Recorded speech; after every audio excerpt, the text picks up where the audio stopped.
স্কুলের শিক্ষক অধীর কুমার হালদার। ছোট থেকেই তার ভালোবাসা কবিতাকে, আর সেই ভালোবাসায় অবশেষে প্রকাশ পেল আলোর খোঁজে নামে তার প্রথম কবিতার বই।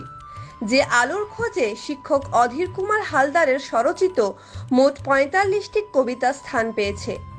একের পর এক ভাষার মেলবন্ধনে কবির ভাবনায় রূপ পেয়েছে যে কবিতাগুলো। সম্পর্ক পাকা বাড়িটা তৈরি হওয়ার সঙ্গে সঙ্গেই কুড়েঘর আজ ইতিহাস। অথচ একদিন এই ছোট্ট কুড়েঘর প্রবল বৃষ্টিতে আশ্রয় দিয়েছিল অসহায় বাবা, মা ও ছেলেকে। সেই বৃষ্টির দিনের কথা মনে পড়লে চোখের জল আসে না, বরং সারা বাড়িতে ওঠে বিদ্রুপ হাসি। বৃষ্টির পরে বছর দুয়েক বোধ হয়নি তার প্রিয়জনের অভাব, কিন্তু ওই পাকা বাড়িটা ধ্বংস করেছিল সবকিছুই।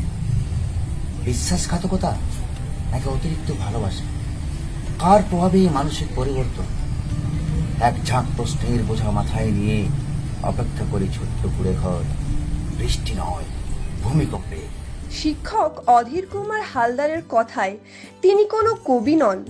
তার মনের বহিঃপ্রকাশ ও একান্ত ভাবনায় গড়ে ওঠা ভাষার মেলবন্ধন ঘটিয়ে কবিতার রূপ দেওয়ার ইচ্ছা শুধুমাত্র। কবি বর্তমানে কাশীপুর এলাকায় স্থায়ীভাবে বসবাস করলেও তার আদি বাড়ি কাশীপুরের প্রত্যন্ত গ্রাম কুলতোড়ায়। সেখানেই গ্রামের মাটির গন্ধে ও মধুময় প্রকৃতির ছোঁয়ায় বড় হয়ে ওঠা তার। কবির চাকুরি জীবন শুরু হয় ২০০৫ সালে আদ্রা শহরের নিকটে বেকো অঞ্চল হাই স্কুলে। সেখান থেকে আশেপাশের বহু স্কুলে শিক্ষকতার পর স্থানীয় জুরগুড়ুটি স্কুলে দায়িত্বভার গ্রহণ করেন ভারপ্রাপ্ত প্রধান শিক্ষক হিসেবে।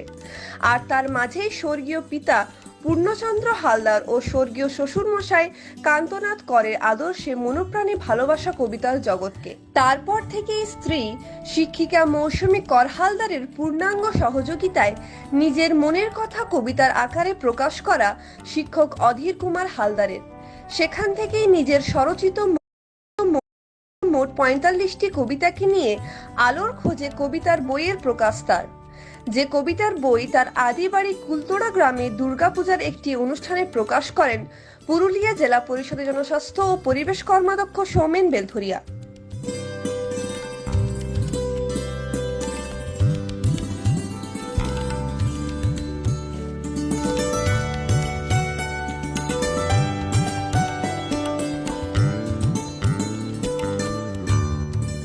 আলোর খোঁজে নামে এই প্রথম কবিতার বই প্রকাশ করে কি বলছেন কবি তথা শিক্ষক অধীর কুমার হালদার, চলুন শুনে নি। দেখুন, আমি ছোটবেলা থেকেই লিখতাম। তো তখন লেখার সঙ্গে এরকমভাবে যুক্ত ছিলাম না, কিন্তু কলেজ লাইফে প্রচুর লেখা লিখেছি। হ্যাঁ, অনেক পত্রপত্রিকা সেগুলো তো পাবলিশও হয়েছে। তারপর বর্ধমান বিশ্ববিদ্যালয় থেকে মাস্টার ডিগ্রি করার পর যে এই চাকরি পাওয়ার মধ্যেখানে যে গ্যাপটা, সেই গ্যাপটার মধ্যে মানুষের বেকার জীবনের যে যন্ত্রণা, সেই যন্ত্রণা আমার বুকে বাসা বেঁধেছিল বলে আমি আরও বেশি গভীর কবিতা লিখতে শুরু করেছিলাম। এবং সেই যন্ত্রণা থেকে মুক্তি পাওয়ার একমাত্র উপায় আমার কবিতাই ছিল। অনুপ্রেরণা এসেছিল আমার স্বর্গীয় ঠাকুরদা রত্নাকর হালদারের থেকে। আমার ঠাকুরদা প্রচুর লিখতেন এবং তার লেখার যে পাণ্ডুলিপি আমার স্বর্গীয় পিতা পূর্ণচন্দ্র হালদার তিনি আমাকে একটা পাণ্ডুলিপি দিয়েও গিয়েছিলেন। এবং সেই পাণ্ডুলিপিটা পড়ার পর আমার মনের মধ্যে যে অনুপ্রেরণা, সেই অনুপ্রেরণা জাগ্রত হয়েছিল। এবং আমি ভেবেছিলাম তখন আমিও লিখতে পারবো, আমার দাদু এখন এত ভালো লিখতে পেরেছে। এবং সেই লেখাগুলো পড়ে আমি কিন্তু অনেক জ্ঞান অর্জন করেছি এবং সেই লেখাগুলো আমার লেখার ক্ষেত্রে প্রচুর কাজে দিয়েছে। এবং বর্তমান সামাজিক যে পরিবেশ পড়ছে সেটা নিয়েও আমি অনেক লেখালেখি লিখেছি। আমি সারাদিন নিজেকে ব্যস্ত রাখতে পছন্দ করি। আমার মনে হয় যে কর্মব্যস্ততাই আমার জীবন। আমি ২৪ ঘন্টার মধ্যে ২০ ঘন্টা ব্যস্ত থাকার চেষ্টা করি। আমার ৪ ঘন্টার বেশি ঘুম হয় না, সত্যি কথা বলতে গেলে। আমি ঘর সাজানোর থেকে শুরু করে বাগানের পরিচর্যা করতে শুরু করে সমস্ত কাজ আমি নিজের হাতেই করি। আমার যে বাগানের এই গাছপালা আপনারা দেখছেন, এই বাগানের গাছপালা কিন্তু সব আমি নিজের হাতে বানানো। এই মাটি নিজে আমি করেছি, এই গাছ আমি নিজে লাগিয়েছি। এই গাছে আমি নিজে নিজে জল দিই, এর জন্য কিন্তু আমি কোনো লোককে লাগাই না। এবং আমার সহধর্মিণী এবং আমার ছেলে আমাকে যথেষ্টভাবে সহযোগিতা করে। হ্যাঁ, এবং আমার শখ, আমার একটা বাড়ি করা একটা ছোটো থেকে শখ ছিল, এবং আমার মিসেসেরও সেই শখটা ছিল। এছাড়া ধরুন এই বাগানের প্রতি আমার বাচ্চার খুব খুব শখ, ও গাছ খুব ভালোবাসে। এছাড়া ওর জলের প্রতি একটু বেশি ভালোবাসাটা বেশি আছে, এই জন্য ও জলের জন্য ওকে আমাকে সুইমিং পুল বানিয়ে দিতে হয়েছে, বাড়িতে আমাকে সুইমিং পুল বানিয়ে দিতে ওর জন্য শুধু। এইভাবেই আমার সারাদিন কেটে যায়। হ্যাঁ, লেখালেখি আর এই কাজের জগৎ। জীবনে এখনো কোনো কি রয়েছে আপনার আশা বা আলো?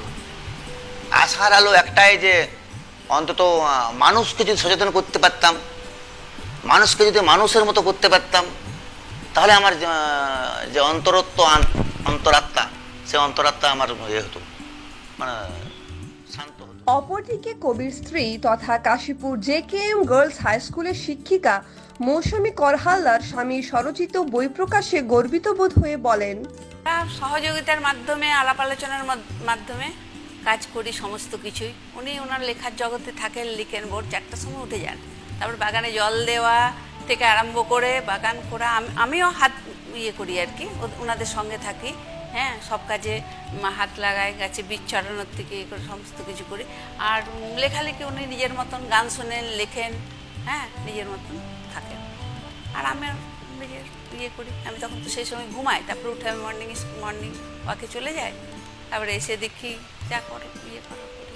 আপনার বাবা নাকি মোটামুটি এইসব জগতের মানুষ? হ্যাঁ, বাবা এমনি মানে খুব মানে আমাদের দেখা মানে পারফেক্ট জেন্টেলম্যান বলতে যেটা বোঝায়, হ্যাঁ, সেটা আমি আমার মানে বাবাকেই দেখেছি আমার মনে হয়।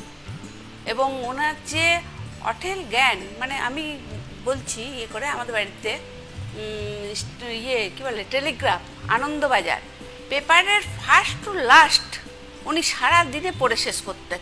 মানে তার মানে থেকে কি বলবো, যাবতীয় জ্ঞান, খেলার থেকে আরম্ভ করে মানে কি বলবো, মিস ইউনিভার্স বলুন কি ফিল্ম লাইনের কোনো দুনিয়ার খবর, ওনার মানে সমস্ত কিছু, কি রাজনীতি, হ্যাঁ, কোনো কিছুই তার মানে অগোচরে থাকতো না সমস্ত দিকে।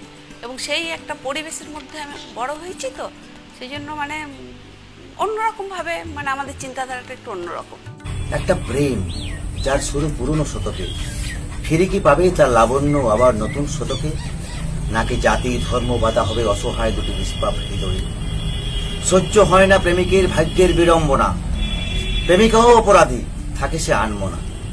একটা কিছু হবেই বলেছিল এক জ্যোতিষী, শুরুতে সাহসও জুগিয়েছিল এক হিতৈষী। মাঝখানে লম্বা রেল লাইন, হিতৈষী বহু দূরে, জ্যোতিষীও পালিয়েছিল আশার পালিয়ে।